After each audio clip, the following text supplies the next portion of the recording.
साहेब इकडचं पण लवकर घ्या. सर, महत्त्वाचा प्रश्न मुंबईमध्ये पुन्हा आलेली आहे आणि गेटवे ऑफ इंडियाच्या इकडेच घडलेली आहे. आजच आत्ता औचित्याचा मुद्दा साधून आम्ही मुख्यमंत्री महोदयांना अवगत केलं आणि त्यांच्याकडे देखील थोडी माहिती होती.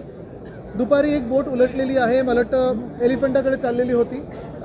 महत्त्वाची गोष्ट हीच आहे, उरण आणि आपण मुंबईच्या मध्ये ही बोट उलटल्यानंतर आम्ही तेच पाहत होतो की रेस्क्यू ऑपरेशन सुरू आहेत का. मुख्यमंत्री महोदयांनी सांगितलेलं आहे की साधारणपणे 20 लोक रेस्क्यू झालेले आहेत, बाकीच्यांचा शोध सुरू आहे.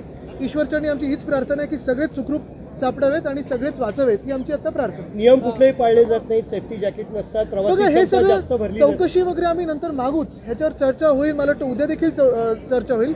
आज पहिली आपली प्राथमिकता हीच असायला पाहिजे आणि मनोमन प्रार्थना हीच असायला पाहिजे की जे कोणी त्याच्यात प्रवासी होते ते वाचले पाहिजेत. एका माणसाचा मृत्यू झालेला आहे आणि मुंबईचा महत्त्वाचा म्हणजे पालकमंत्रीच नाहीये, अजूनही कोणत्याही खात्याची सरकारचं कॉग्निजन्स काही नाही. सरकारला धारेवर धरायचं ते आम्ही धरूच, पण मी तुम्हाला पुन्हा एकदा सांगतो, पहिली आमची मनोमन प्रार्थना हीच आहे की सगळे वाचावे.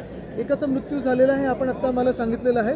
हाऊसमध्ये देखील आम्ही विषय घेतला, उद्या देखील घेऊ. थोडी माहिती अजून आल्यानंतर आम्ही घेऊच.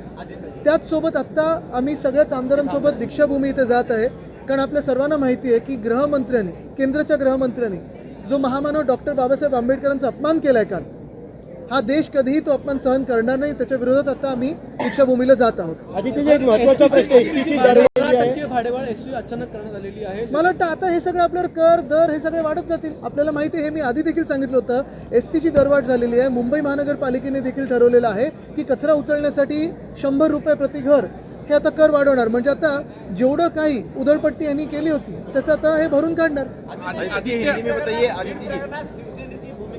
आमची चर्चा सुरू होईल 101 मध्ये. ऐका, आम्ही आता दीक्षाभूमीला जाऊन